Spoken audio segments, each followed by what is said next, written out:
Hey guys, Fox here, and today we have some news coming out from the USFL that isn't actually to do with the USFL XFL merger, believe it or not. That's because head coach of the Memphis Showboats, Todd Haley, is officially gone from the league. Now they have parted ways, and apparently he stepped down a couple weeks ago. Naturally, we didn't find out about this till, well, today. So, as for Haley, this is definitely one of those just kind of out of nowhere. We didn't really expect anything to happen like this, but hey, it's news now. So yes, Todd Haley, who was the head coach of the Tampa Bay Bandits, who then moved to become the Memphis Showboats, is officially gone. So now, first and foremost, with this, of course, you have to look at the fact that he did not make the playoffs in either season, and especially when you look at year one, the Bandits had a ton of expectations. At that point, we viewed Teamu as the best spring football quarterback, and they just weren't really that good. And then this past season, they were really helped by a great defense as their offense was pretty weak. And considering the fact that he was brought in to be an offensive guy, yeah. Safe to say he was the worst coach in the USFL at this point.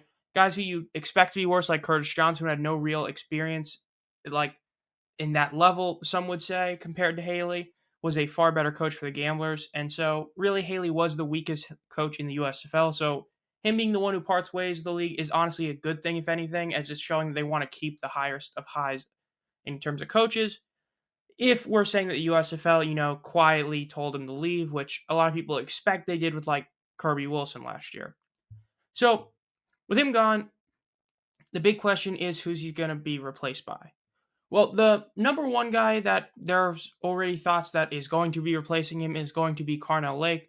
He is the defensive coordinator of the Showboats. He was a fantastic player in the 90s, and he's been coaching for a while, but mainly the fact is that he was the defensive coordinator for both the Showboats, and then he was the defensive backs coordinator or defensive back coach for the Bandits. And as I just said, the defense was the whole reason they were in this game or in the games pretty much the whole year. So it wouldn't be a shock to give him a head coaching shot. Now, also, there is the chance that we could see Bob Saunders get his first attempt at a head coach. He's been basically an assistant, but was the OC. I doubt it, but there's always a chance. And then the other guy is, of course, Jaron Horton, the son of Pittsburgh Maulers head coach Ray Horton. Jaron was able to orchestrate a fantastic defense that saw numerous players finish in the top 15 players of the league this year, and was a huge reason why that team was so successful. Now, the other few options are the fact that if this merger ends up going through with what we expect to have happen, there would be a couple huge head coaches that could realistically become the head coach here. Wade Phillips and Jim Haslett technically won't have a team, though some people expect that Phillips might go to the Gamblers.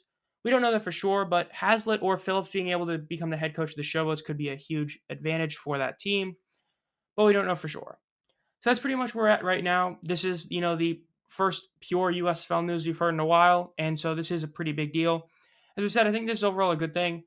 As we saw last year the USFL had 4 coaches leave, and they somehow were able to upgrade pretty much all of them. The only one arguable is Someone versus Johnson, but even then, the offense this year was a lot better than it was last year, so Curtis definitely did know how to do something with that team. And the other 3 head coaching ones, Fedora did a great job in year 1, but DiFilippo was a far better coach, which is insane to think about. Then, of course, Mike Nolan and Ray Horton were both way better than Jeff Fisher and Kirby Wilson. So I think this is overall a good thing, but we'll see. This has been Fox. Make sure to subscribe and hit the bell to be notified about any videos. Make sure to hit the bell as well. And as always, have a great night.